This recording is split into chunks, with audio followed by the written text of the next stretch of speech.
Students, we have been working to improve our reading comprehension, or our understanding of the book, and our reading fluency, being able to read quickly but accurately.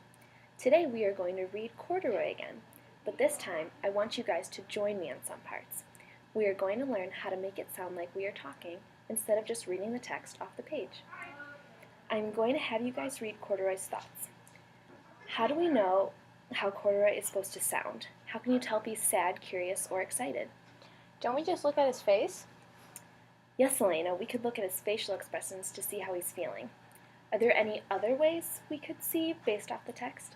Maybe a question mark or an exclamation point? Very good. An exclamation point could show that they're excited or scared, or a question mark could show that they're curious. Now, let's practice together. When I point to you guys, you are going to read everything Corduroy says. Remember to look at the punctuation so you know how to say it. Are you guys ready? Yes. Here we go. Corduroy is a bear who once lived in the toy department of a big store.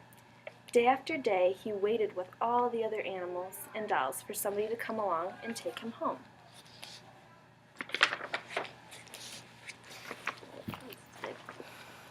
The store was always filled with shoppers buying all sorts of things, but no one ever seemed to want a small bear in green overalls.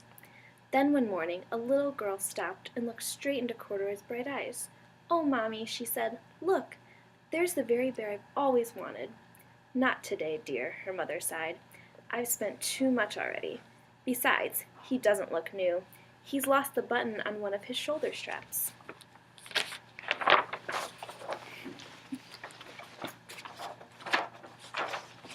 Corduroy watched them sadly as they walked away. You guys?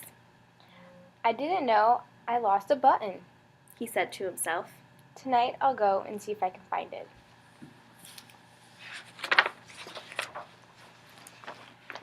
Late that evening, when all the shoppers had gone and the doors were shut and locked, Corduroy climbed carefully down from his shelf and began searching everywhere on the floor for his lost button.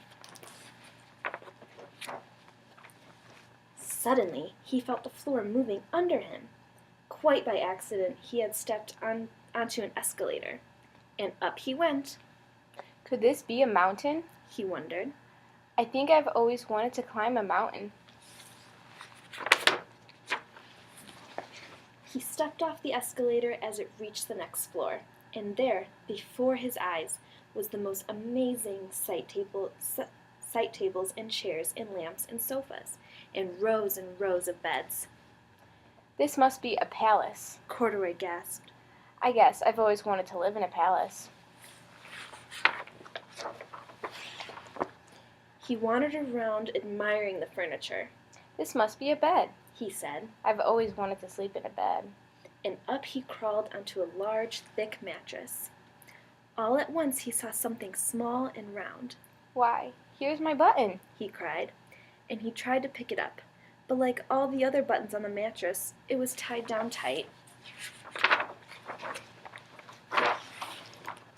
He yanked and pulled with both paws until, pop! Off came the button, and off the mattress Corduroy toppled, bang, into a tall floor lamp. Over it fell with a crash. Corduroy didn't know it, but there was someone else awake in the store. The night watchman was going his rounds on the floor above. When he heard the crash, he came dashing down the escalator. "Now, who in the world did that?" he exclaimed. "Somebody must be hiding around here."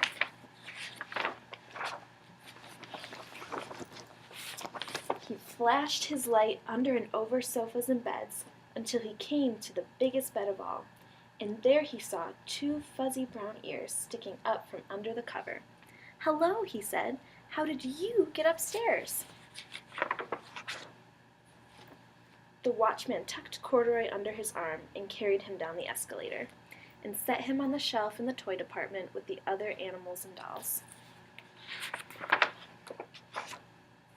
Corduroy was just waking up when the first customers came into the store in the morning, and there, looking at him with a wide, warm smile, was the same little girl he'd seen only the day before. "I'm Lisa," she said, "and you're going to be my very own bear. Last night I counted what I've saved in my piggy bank, and my mother said I could bring you home. Shall I put him in a box for you? The saleslady asked. Oh, no, thank you, Lisa answered, and she carried Corduroy home in her arms. She ran all the way up 4 flights of stairs into her family's apartment and straight into her own room. Corduroy blinked. There was a chair and a chest of drawers, and alongside a girl-sized bed stood a little bed just the right size for him. The room was small, nothing like that enormous palace in the department store. This must be home, He said. I know I've always wanted a home. Lisa sat down with Corduroy on her lap and began to sew a button on his overalls. I like the way you are, she said, but you'll be more comfortable with your shoulder strap fastened. You guys? You must be a friend. Said Corduroy. I've always wanted a friend. Me too, Lisa said, and gave him a big hug.